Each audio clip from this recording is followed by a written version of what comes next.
Hey guys, it's Patrick Rivera here out in Bangkok, Thailand at the Sheraton Grand Sukhumvit here with Kieran Walsh. Nailed it. From Canberra, Australia. Canberra. He owns Muay University and he's very, very active in the Muay Thai scene in Australia as well as internationally. And right across from me, you've got Mr. Matt Lucas, social media Muay Thai influencer, Fairtex Public Relations Director, and just all around good guy. We're coming at you here to want to talk about a couple things, particularly the state of Muay Thai in Australia and how it differs from the state of Muay Thai in the United States. I think those are really, really important topics because as we grow and expand and scale, especially in the United States, it's always good to learn about how other countries are organizing and structuring their events and Muay Thai as established in Australia. So, without further ado, we're just going to go ahead and move on. I'm probably going to chop this one out, this portion out. But you want to go ahead and start? Yeah. Well, I think there's a couple interesting things to talk about in terms of Muay Thai internationally and Thailand versus the U.S. Obviously, I'm sort of a middle person here, based in Thailand, and Australia has a huge influence on the sport out here because of the closeness. As Kieran will attest to, there's been a lot of Australians that have come out here long term.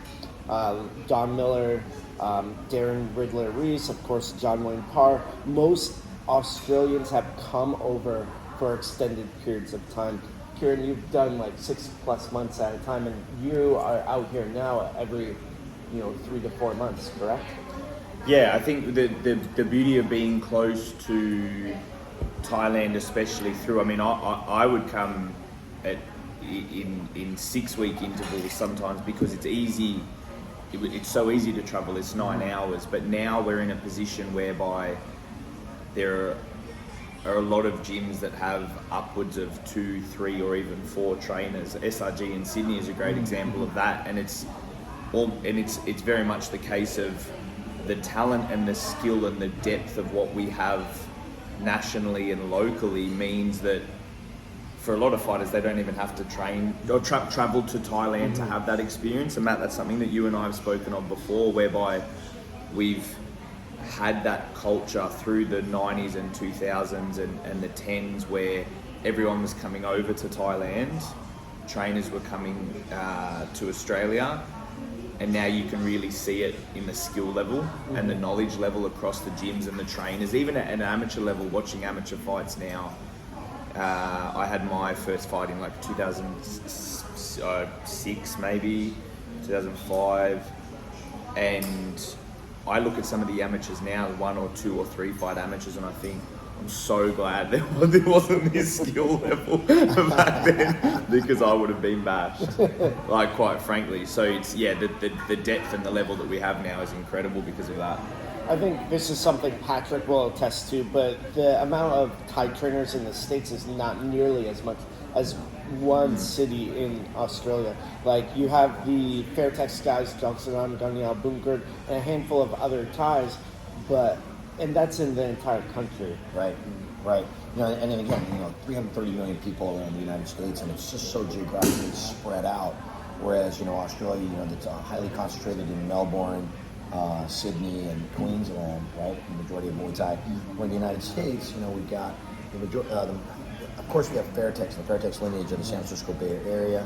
Also, Fairtex when they were formerly in Phoenix. So both have a very active scene with good styles. But outside of that, now Consight's got his own gym in New Jersey. So he started to put out guys. But other than that, Malapit's doing his own thing in Central California in Fresno. But a lot of these guys now become entrepreneurs and business people, like Consight and Malapit, as opposed to trainers.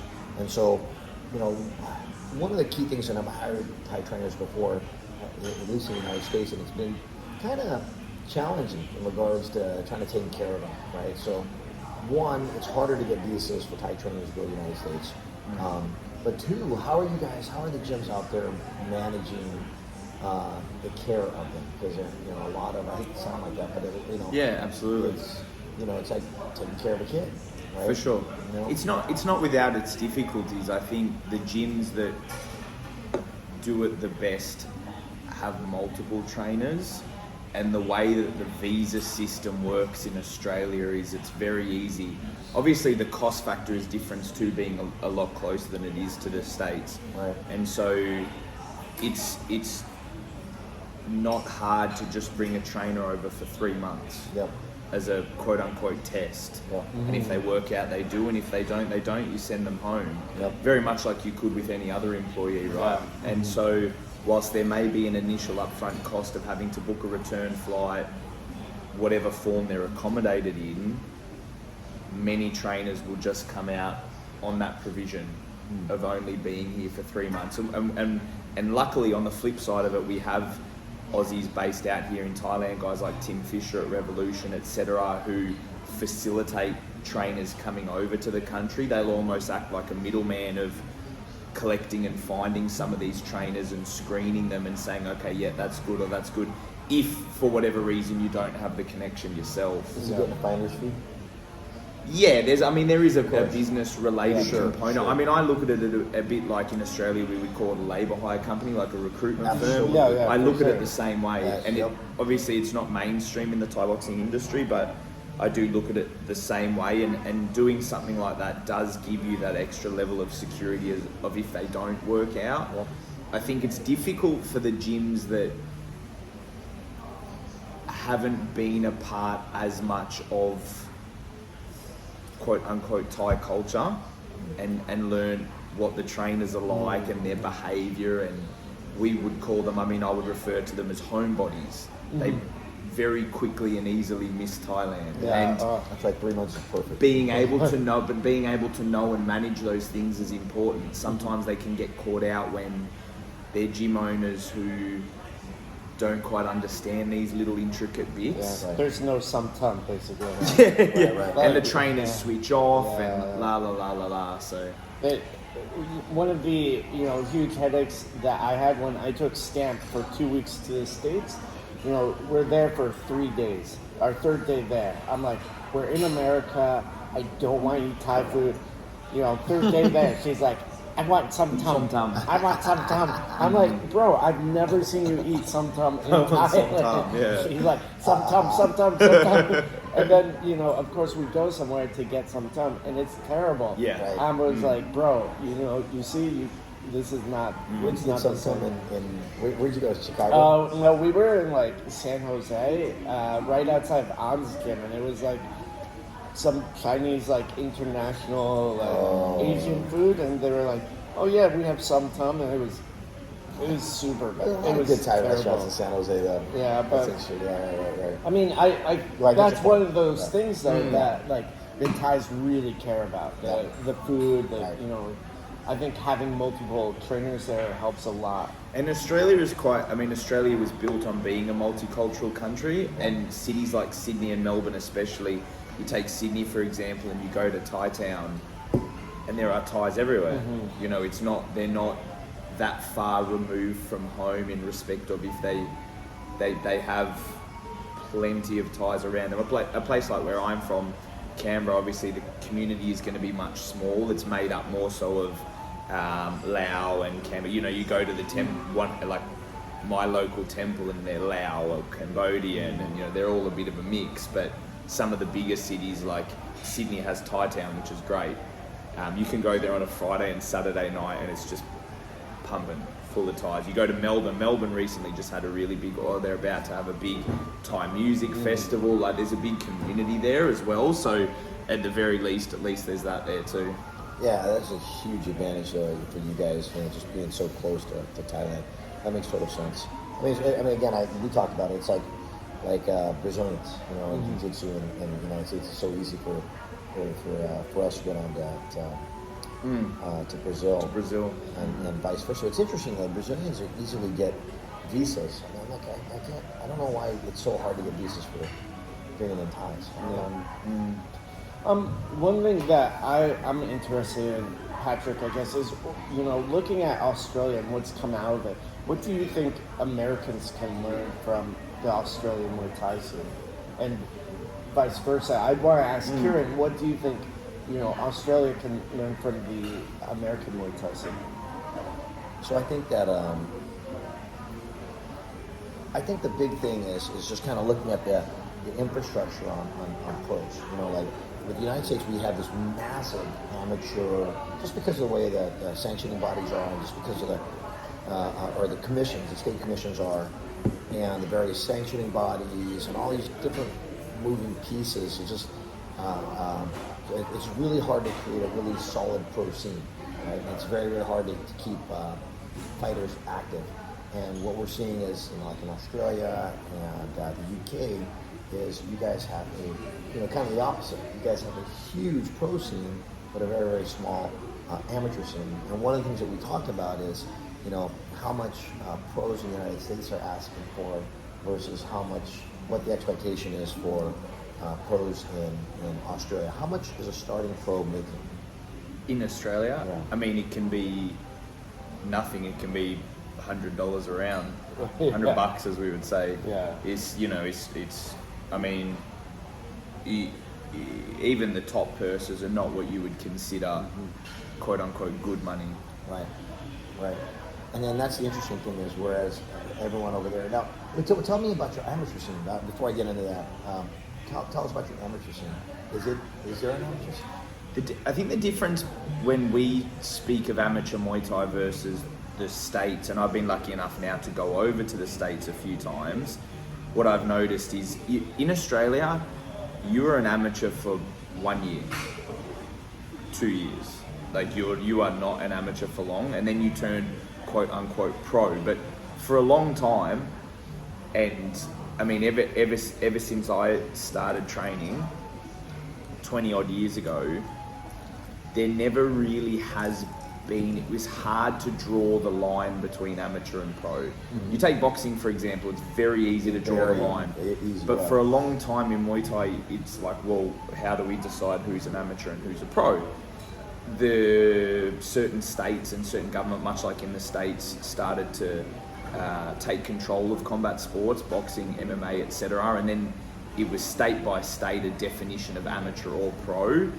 But still, it's very loose of respect of what we might consider a pro. You may or may not. It's a little bit confusing, but for us, you're only in quote unquote amateur really for 1 or 2 years. To take some of my guys, for example, I would typically envision them being a pro after about a year. One from when they have their first amateur fight, and that might be 5 or 6 fights maybe. We don't have what you have like smokers, and we sort of do but not really. Those smokers and those sort of tournaments don't really exist. Right. The closest we have is tournaments that can closely replicate IFMA, like the nationals and the like, but they're maybe once a year. Okay. Outside of that, they don't really exist either. And so what we would consider pro is just when all the pads come off. So amateur then is with pads? Yes and no. It depends where you are. This is where it starts to get difficult, right? But we would consider amateur if you have pads. Sure. There's people like Andrew Parnham in New South Wales who are starting to create a bit of a more clearly defined system between amateur and pro, like a C, a B, and an A class, which is going to work really well. But you might take a place like Victoria, whereby prior to the creation of what they call Muay Thai Victoria, which was an amateur competition, even still guys might only do that for a year. Prior to that, everyone for their first fight would just register as a pro with the government. They don't even register as an amateur, they register straight as a pro. They just fight with 8 or 10 ounce gloves, that's it. And in Queensland, you can do whatever you want because there's no rules. It's cowboy land. Yeah, but so we don't have long quote unquote amateur careers. Yeah. Because it's not necessary, and honestly you see the skill level of the people that we have in Australia, and Matt can attest to it. He's come out and he's watched what you might consider like a lower level show, like a Roots or something. They're good. Yeah, Aussies are good at Muay Thai, and so they're like, it would be like max Muay Thai level at base. Probably, for American standards, it would be our pro level, like mid high tier pros are about Aussie beginners. And so, why is that? Why the big difference? Is it because of the trainers? Just because the ease of travel to get to Thailand? I mean, I know a lot of Americans are traveling more and more, to Thailand, but why? I mean, why the difference in level of skill in a shorter period of time? For me, it's the trainers and the gyms. Yeah. They're strong. The trainers know what they're doing. They are just many of the Australian Western trainers are as good as their Thai counterparts. Yeah. And if not often better at training fighters because from scratch, right? And so it's just the skill level. Honestly, it's the skill and the quality. Yeah. The other thing that I've noticed with a lot of the Australians is they have more opportunities to fight. So even like someone like Pinky, he chucks in his fighters, but he has like maybe 12 fights per month, just out of his gym. And then guys like Don Miller have like 4 or 5 guys per month. Darren Riddler Reese, he has like 12 guys a month. Like, how many athletes do you have fighting out Muay Thai? I would have upwards of 25 fighters maybe, and I'm going to a show every weekend. So I think like that number of repetitions is like so much and so high. Like you look at in the States, you got maybe one or 2 shows a month with 1 or 2 people per show versus it's basically quadruple 5 times the amount in Australia. We have issues with promoters in the same state getting into arguments because 3 of them will put a show on the one weekend in Queensland, Sure. That's you see it in the United States as well. Yeah. Yeah, interesting. Well, how much does it cost to run a show in Australia? From my going to the States, nowhere near as much. Yeah, it's so expensive. From what I've heard from you, from what I've heard from Jeff and Zay over at Triumph, and a few of these guys that I've spoken to, the government licensing fees and the like is incredibly lower. And I was blown away when I took David over to fight Eddie Abasolo for Triumphant, and we didn't pay for the medical bills, but I got to see the cost of it, the requirements of CSAC. That was incredible. The Aussies would be kicking up at most we get blood tests. Blood test and a doctor quote unquote physical check, but it might be $100. But yeah, when I've gone over for Rebellion, I've taken some of the athletes like Yacht IQ and Andy to the doctors with Sai, the promoter, and it takes like maybe 30 minutes. It's a blood test, a quick physical, and you're out. Done. Yeah. It's like super simple, and that's like 2-3 days before the event. Like with CSAC and stuff, you have to have your paperwork done ages before. So there's got to be a way, especially if you get delegation with WBC Muay Thai. You got to figure out a way to help streamline that process. That's interesting. Okay, that's what prevents a lot of people, just those additional costs, and that's what a lot of people don't want. But a lot of people, I think, you'll see just these really protracted amateur careers. Even like Yanette, she's now number 1 at 105 in the USA, but she's still an amateur. She's got 21 fights. That's not including the smokers. I mean, I remember when Gaston fought Quintet, online fights back in the day, and Kieran, the CSA would say, Gaston only has, 3 fights, referring to his pro fights, versus Quintet, who has 150 fights or whatever. Yeah, but of course, he didn't take into account that he's got 30 amateurs, and he got 30 smokers. Yeah. You know what I mean? So he's got 62 fights. Yeah. You know what I mean? At the end of the day. So it's interesting. I think it's the way that we categorize things. I actually like. I remember Pete Peterson. He's our head official for WBC Muay Thai USA. He also runs the TBAs, Thai Boxing Association tournaments, largest tournament in North America. He, when he heard that USA Muay Thai got RSO, recognized sports what is Oh, it? yeah, Organization. Yeah, Right. officiating or something like that. And so I think his concern was, as they're on the path to get NGB, national governing body, would that affect his tournament? Would that affect whatever? And I said, what did I say? I said, it shouldn't, but if it does, then we'll just turn everything pro. Right? Yeah. If there's any confusion, we'll just turn everything pro, and then establish a C class, a D class, and an A class pro. Yeah. I mean, that just seems like what other countries are doing, and you just confirmed that, so I appreciate that. I guess going back to one of my earlier questions, Kieran, because you have gone to the States more, what do you think you and Australia can learn from the Americans? Yeah. Because I do think that America is doing some things right. Yeah. Some things obviously need improvement, but That's an easy one. Yeah. But it's nothing different to what the States does with any other sport. Participation you could use for, I'm not sure of the term, but I think it's just the advertising, the promotion, the branding, the nous behind building a sport like that is what I see as what the States does well. And so that might be at a gym level, that might be at an athlete level from their personal branding, it might be a few of those things. I think some Aussie or many Aussie fighters are still a little bit reluctant to increase their personal brand, and on the flip side it's something that I see that people in the States do quite well, and is something that the States does. Realistically, it's for any sport. yeah. It's that sort of hoorah. Well, I think that's interesting because, one of my first exposures to Muay Thai was through, International Kickboxing Yeah. magazine, Yeah. which was brought out in Australia by Chevello and Hammer. Mark Castanini, yeah. Yes. And like he was that, there.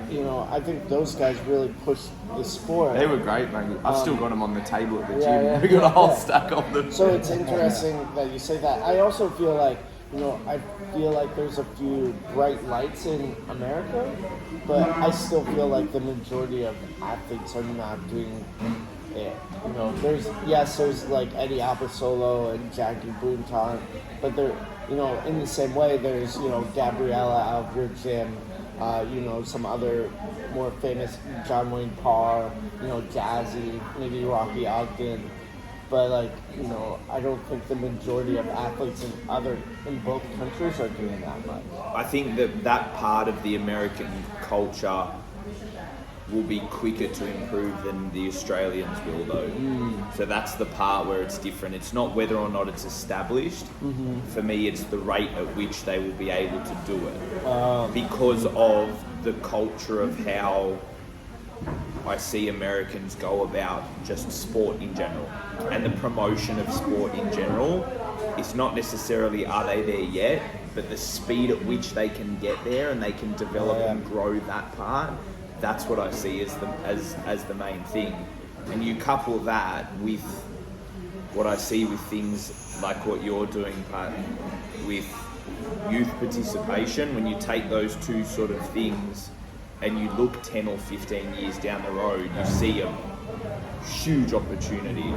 But with that, as a note to anyone who is watching this that is in the States, is an absolute need to make sure that you can handle that by having the appropriate skill. And in my opinion, that means for a number of leading people in the States, because I don't think the skill level is quite there yet, to come here, to come to Thailand. More so, and spend more time here, or Long-term. export the people like Walkiao out of Phuket Fight Club. Or you've got guys like TJ the Thinking Man, you've got some of those guys. Lean on them. Lean on the guys that really have.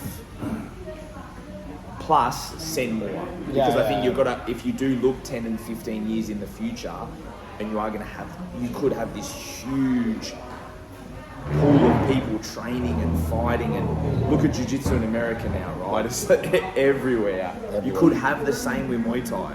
Yeah. So, but the difference between the two sports is, like you say, how many Brazilians are there in the States versus how many Thais are there in the States, or vice versa. I think that's the part that needs to be watched carefully, though. Yeah, that's a good point. I think going back a little bit, what you were saying about the speed in which things are picked up, I actually agree with you, because I was thinking about it. I was like, oh, MMA. Like every MMA fighter knows how to promote themselves. Right. It's just part of the culture of the sport. The Americans, boom, they're on it. Bang. Yeah, but the Australian MMA scene, like, I don't know. Yeah, I don't know. I don't really. Yeah, if you don't know, then I assume culturally they're not doing it. And there's some great promotions in Australia, Hex and a few of these others who do a good job. Mm-hmm. But I don't think they do it as well as the Americans. Yeah, and there's obviously some differences culturally in the sport between MMA and Muay Thai, but it is something we can sort of take a look at as sort of a case study a little bit. Absolutely. Interesting. Well, now, after living here for 7 years and knowing how the scene is in the United States and how it's evolving, how it's grown just over the last 5 years, right? And talking to guys like Kieran and traveling back and forth to Australia, what do you see that we can do immediately for short-term or long-term results? Short-term action or long-term results. What do you see us able to do? Yeah, I would totally back up what Kieran was saying. Like, you basically need two things. You need people coming out short term, and you especially need people coming out long term. And then you need the long term people to be going back. So it basically needs, there's very much established bridges between Thailand and Australia. Sure. That is not the case with America and Thailand. There needs to be more highways between the two. So you need people like, say, Jaleel, who's been out here for 4 years doing well, to be able to go back to Ohio, to his home state, and be teaching the kids there. Even if it's, whatever it is, he goes back, he does a seminar, okay, that boosts the level dramatically. And then there's 3 or 4 kids that see him doing it and are like, oh, if he can do it, I can do it, and they come over. I think there's some level of short-term stays out here, which is good, but without the depth of infrastructure, as in Australia, there's not going to be the same understanding. Right. If, say one of Kieran's students comes over here and fights, at Bangla or whatever, Kieran will right away know, oh, this is the level, this is what's going on, blah, blah, blah. This is about the purse size, this is the gym, this type of fight, everything. Whereas, a lot of trainers in the States, oh, you fought at Bangla, or they think, oh, you fought a big stadium in Thailand. You knocked out a Thai. First round. That is not the case. Right. It's, right. You maybe kicked the tomato can around, or you got beat up by a tuk-tuk driver. Those short-term stays, while they are very good, and I'm not discouraging anyone from it, it doesn't, when you go back home, it doesn't have the same context. Sure. And that's why I think especially the long-term stays are very much needed. What do you guys see as what's hurting Muay Thai in the United States? I mean, right now we're on the cusp of exploding. Yeah. And I think that there are certain things that are, maybe some prevalent attitudes, maybe some Tall poppy syndrome.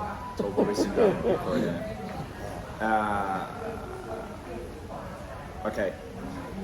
I don't mean this in a harsh way, but I think some of it is a bastardization of the cultural elements of the sport used for a monetary purpose.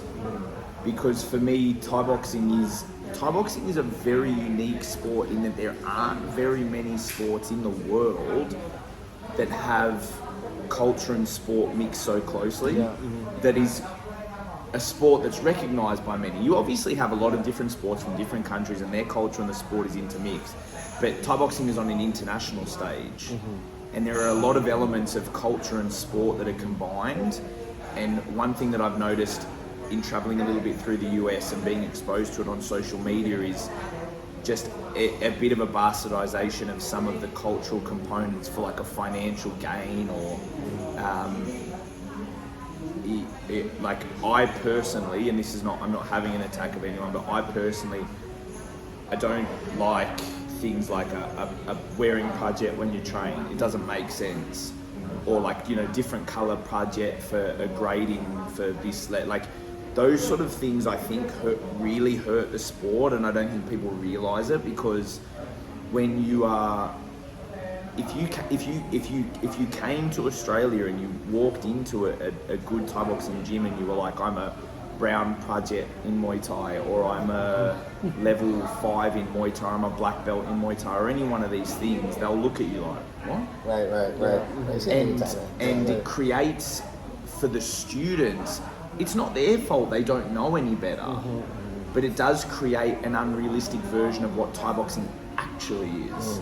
Because even Thai trainers look at it and they go, what are they doing? Right. But I don't think people realise how much sometimes that can harm the sport, because it does create, at the end of the day, that's not the sport. And if you want to, if you want to do it for your own gym, you're more than welcome to, and that's fine. Whatever system you want to put in, so long as the students have an understanding of the fact that it is only relevant to your gym and your system. But that doesn't happen.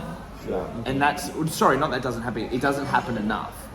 If you, whatever you want to do in the confines of your own gym, you can project a belt. I don't like it, but it's your gym, you can do whatever you want. Exactly. However, the students have to understand that it's for your gym.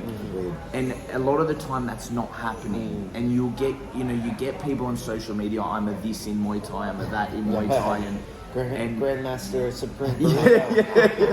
It doesn't, and quite frankly, it can harm the sport, because I've seen sometimes guys that are black belts or this or that fight, and I think, they're not, they are not very good. So that, like that for me, that's a big one for me, and I know that might upset a few people, but it's important because these things are necessary for change. And I think the main part of that I want to point out and to reiterate again is, if you want to do it in your own gym, it is your own gym, and you can do that. You go for gold, but please, there's got to, the students have to understand, and because sport and culture is important, preservation of sport and culture is important, and teaching sport and culture is important too. All of those things are a part of preservation and keep our sport the way that it is, and it is very important, and it does have a carryover to the sport more broadly. Yeah, no, that's good. What about you, Matt? What are your thoughts? I think this sort of bridges off of what Kieran was saying, but a little bit of a different point. I think that there needs to be a lot more infrastructure. Yeah. So you look at somewhere like Australia, there's a lot more infrastructure there. There's the Thai trainers, there's an understanding of the cultural elements, there's the frequent trips. That is not the case for America. Americans don't generally travel internationally. Maybe that's changing a little now, but in my experience, they haven't. So we're missing a lot of the cultural and sport elements that you pick up by being here present. You have to watch the fights live. Right. You have to, understand what the back room feels like to be, become a pro level athlete. You have to sort of understand, okay, this is what fighting in Isan is like, which is a huge, very necessary experience for a lot of Thai fighters. And, you have to go through the experience of I drive out 3 hours to the middle of nowhere, thinking I'm going to get a fight.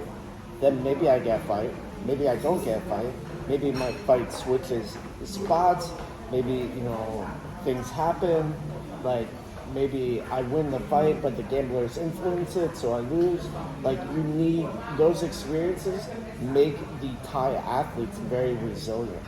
And that is not something that happens in America because they're like, well, I need to know that I have an opponent, I need to know blah, blah, blah, in order to do this sort of And stuff. I think that's an important one in that you have to understand and appreciate for the foreigners or for, say, Americans, for example, you have to understand and appreciate that the sport isn't big enough yet that you get to have a 8-week fight camp. Yeah. It's not the UFC yet. It's not MMA. Please don't look at what happens with high-level professional athletes in other combat sports and try to apply it to Muay Thai. Right. You have to be willing to be in a position of, in Australia, the theme of being a fighter is you are always in the gym training, and fights just pop up and you take them. Yeah. And I think it sort of bounces off, Matt. It's separate to the Isan thing, but the same thought pattern and the same thought process in, stop trying to have an opponent 8 weeks matched in advance, know their Instagram handle, what their height is. It's not important. It's my amateur fight, 1, 2, 3, 4 fights. They don't even know the name of the person. If I don't tell them, they don't need to know. It's not important. What are you going to go do? Search them on Instagram and Facebook for what? What's the reason? That's not necessary. Right. Yeah, amateurs change skill levels as like Between fights. between fights. So just be in the gym, always training, and fight. You don't need an 8-week fight. You don't need a 10-week fight camp. I think that's really good to bounce off of that. I'm sorry to interject that, but it's along the same theme of that. Have that same approach. When you're a pro, be like a pro. When you're an amateur, just be an amateur. Just. Yeah, it's really not, a lot of the athletes in America at least are not professional. Right. A professional means you have built a livelihood off this sport. I'm a professional in the sport of Muay Thai. You are a professional. You are a professional. The majority of my income and my livelihood comes from the sport. It's a variety of different jobs, working at Fairtex, working at Limpini, doing freelance reporting, but I am a professional in the sport. You have gyms. A lot of the athletes, however, are not professional. Even if you are fighting at a professional level, if your income and your purse size is not covering your daily, expenses, it's not like a real thing, you are not a professional. You have a serious hobby that maybe can get you to a professional level, but just in terms of economics, I think, bro, you're not professional. and if you are in the States, and we had this you mentioned to me the other day that sometimes a restrictive thing can be purse sizes. So guys, if you're in the States and this is your first or second or third professional fight, and you're asking for US $2,000, $3,000, $4,000, cut it out. That's not helping your career. In Muay Thai, I'm sorry, but that's not helping you. It's good. It's just stop it. Don't. It's not. I mean, first of all, you better be making a lot of money for the promoter. But secondly, cut it out. It's not helping. Yeah, no, this is really good. A lot of things that I also see that are that's preventing the growth. I mean, it goes back to infrastructure. Is it's very hard, and like you said, Kieran, earlier. It's the lines are blurred in the United States, and how you differentiate what somebody that's doing a point Muay Thai or a PKB versus amateur versus pro. And in California, everyone's clamoring for, hey, no shin guards, no headgear at 3 fights at amateur. So how do people know and understand what the difference between, what is pro and am, right? And for me, personally, that was kind of like my whole thought about being part of USA Muay Thai and WBC was to kind of bridge those two kind of philosophies. One would be amateur Muay Thai, fully padded. Fully padded, get the experience, maybe fight 12 times in a year or 10 times in a year with a mixture of regular shows and tournaments. And then after a year or two, take all of them off, and then you fight pro. Right. You know, it could be a C-class pro, and that's what we're hoping to do with WBC Muay Thai, in the United States. So I don't know if it's going to work because a lot of people are complaining about headgear. Yeah. Something as simple as complaining about headgear. Okay, why an amateur? Why complain about it in the amateur ranks? Just turn pro.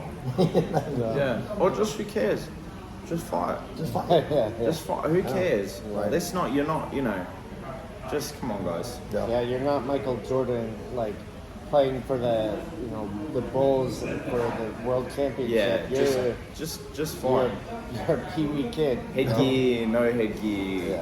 This, that. Your lucky shorts, not your lucky short. It doesn't matter. Just fight. When you're an amateur, when you're a pro, fine. We can have some of those discussions. When you're an ami, just get the experience. The sport's not big enough to act like that. So in shows in Australia, are they, because we talked about this also, in the United States they tend to spend a lot of money on production, and it's an amateur show. And as such, they rarely make any profit, whereas amateur boxing is typically in somebody's gym. You know what I mean? Yeah. And they're racking up 200 fights before they go pro. So how is that in Australia? I mean, we can have that issue sometimes in certain states, but I've been pretty vocal on podcasts about treat amateurs like amateurs and pros like pros. Yeah. Stop treating amateurs like pros.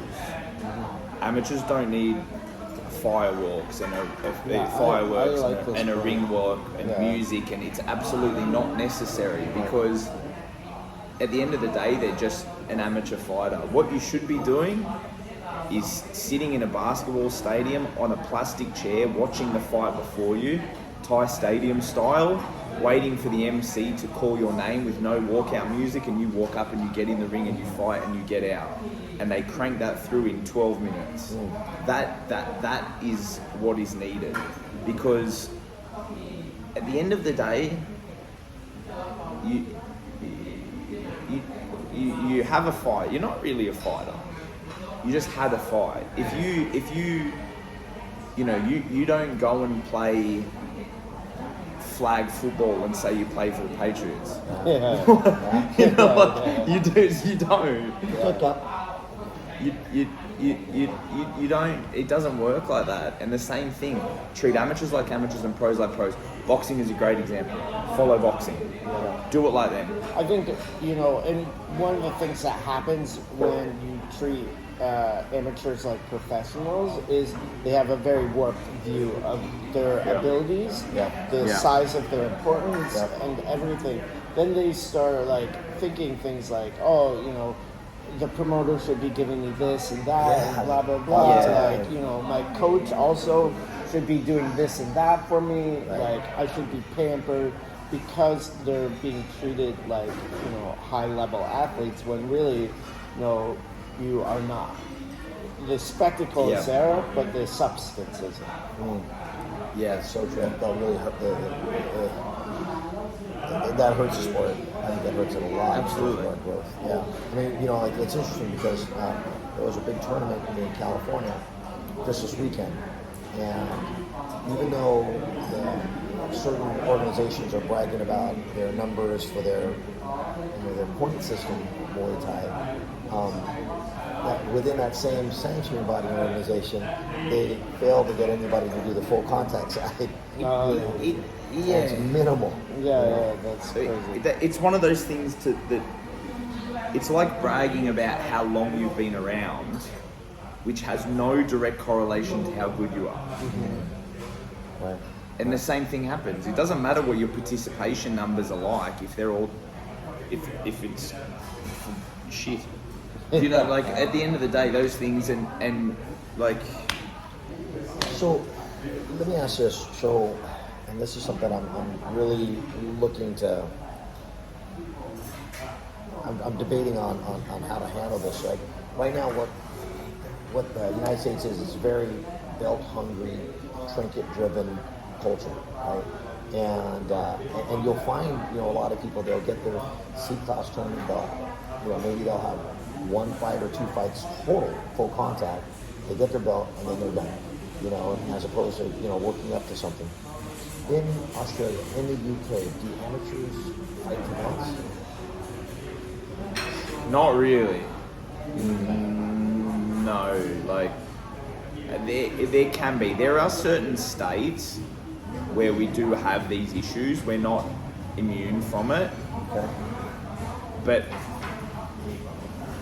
yeah, not like. I mean, I see pictures of some amateur kids in the US with their arms out with like 20 belts on, and quite frankly, I'm like, that's a little bit embarrassing.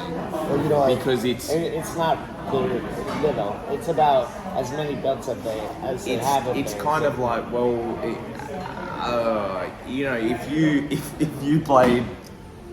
if you came out with all of your Pee-wee football medals, or like, it's sort of, that's what I see the equivalent of it all. Or like, this is my C grade runner-up one, and this is my D grade, like bragging. It's literally only because it is a belt. Right. Yeah. And so it's the image of it being a belt. We are not immune to that by any means. And I think it's just, for me, belts is, and for at the moment, it's obviously the WBC is the belt to have outside of it. When you look at like an international concept, you have some other bodies and what have you, but the WBC is the one to have. And you know that if you hold that belt, that you can consider yourself definitely one of the better guys in whatever that division is, or that whatever. Not, I was the Saturday evening Southern Idaho like classic champion. Potato It's cake. just, I think that they definitely need to get away from that. Sure. I agree, and that's something we're working on for sure. Yeah, interesting. All right. Any other thoughts on Not really. I mean, yeah, not to end on a negative note. I am very impressed by the rate of growth of USA Muay Thai and watching USA Muay Thai. And for a long time, American Muay Thai to us Aussies has very much been in the dark. We didn't consider it. Yeah. Right. We've never considered America to be a strong Muay Thai country. Like it's Australian MMA? Exactly. Exactly, Right, absolutely. right. But similarly, now that you see the rise of Australian Muay Thai, you have guys like Robert Whittaker, Volkanovski. He's pound for pound one of the best guys in the UFC at the moment. He's an Aussie. Yeah, so as you see the rise of Aussie MMA, you also see the rise of American Muay Thai. Right. And I have been impressed watching that growth, and watching, especially with some of the things that you're doing, Pat, and I'd mentioned it to you, the participation level at the junior level, the participation numbers, the junior level. And for me, I think I look at it as an Aussie and I go, shit, we better keep up with that. Yeah. I think we better keep up with that, because we want to, I want to be arrogantly proud and never lose to Americans. I don't want to lose. I never want to lose to you guys. That's I why lost. we're never get scarred. I lost. That's why we're never get scarred. I kicked you to pieces, but Yeah. I know. It's under thighs, we're done. Yeah, okay, mate. I don't want to lose to Americans. I've lost there once. I don't want to do that again. But but I look at it and I think, wow, the participation and the rate of development is something that we have to keep an eye on and we have to watch, because it is quite impressive. It is quite impressive. But so long as I think some of the things that we've discussed, it's a very pivotal moment for American Muay Thai, in my opinion. Definitely agree with that. And for me, they're standing at a fork in the road, and it could very easily go one of two ways. Totally agree with and in that. 15 years, you could have huge participation levels, but everyone's tomato can, to use Matt's word. Or we look at in 15 years' time, and you've got killers everywhere. Yeah. You've got That's the goal. killers everywhere, and it looks like Europe. It looks like when you look at Europe. But at the moment, you're standing at the crossroads, and I think some of the things that we've talked about in this are really going to be important as to driving the which way you go. Yeah. Right. No, that's a good point. That's a great point. I think everyone sees what's happening with the youth participation. Anyway, you know, the whole kind of the thought on that was even if they didn't ascend to kind of like baseball, right? You go through Little League, then you go T-ball and Little League, and then you know high school, you know JV, high school, and then college, you know MLB. Even if they don't get past Little League, they understand the sport. They participated. They played. Absolutely. And now they're going to watch. They're going to pay those. They're going to buy jerseys. They're going to pay Absolutely. $100 tickets to go watch a ball game. Absolutely. I mean, a ball game, you know, a basketball game or a football game or baseball game, you know, with a family of 5, you're spending $200-$300 Yeah, at least. absolutely. Yeah, easily. When Absolutely. You buy food, beer, parking, blah, blah, blah, blah, blah, blah, blah. And bigger participation in gyms means more gyms, means more money for the gyms, means more opportunities for people to make their passion and their life a livelihood, make a living from Muay Thai like you have. Yeah. I mean, it's only good. Yeah, How many Americans own their own jiu-jitsu gyms now, or whatever? Sorry, I'm not sure what they schools. Yeah. Like, how many Americans own their own jiu-jitsu schools? And like, it creates just enormous. It really grows the ecosystem. Right. Right. And I think there's a huge, big moments. Yeah, and that's the other thing too. Is it's hard because if there were all pieces, it's easier to have all controlled within like one system. So that there's a clear path, there's a clear sanction in which direction to go. Kind of like you're talking about there's a fork.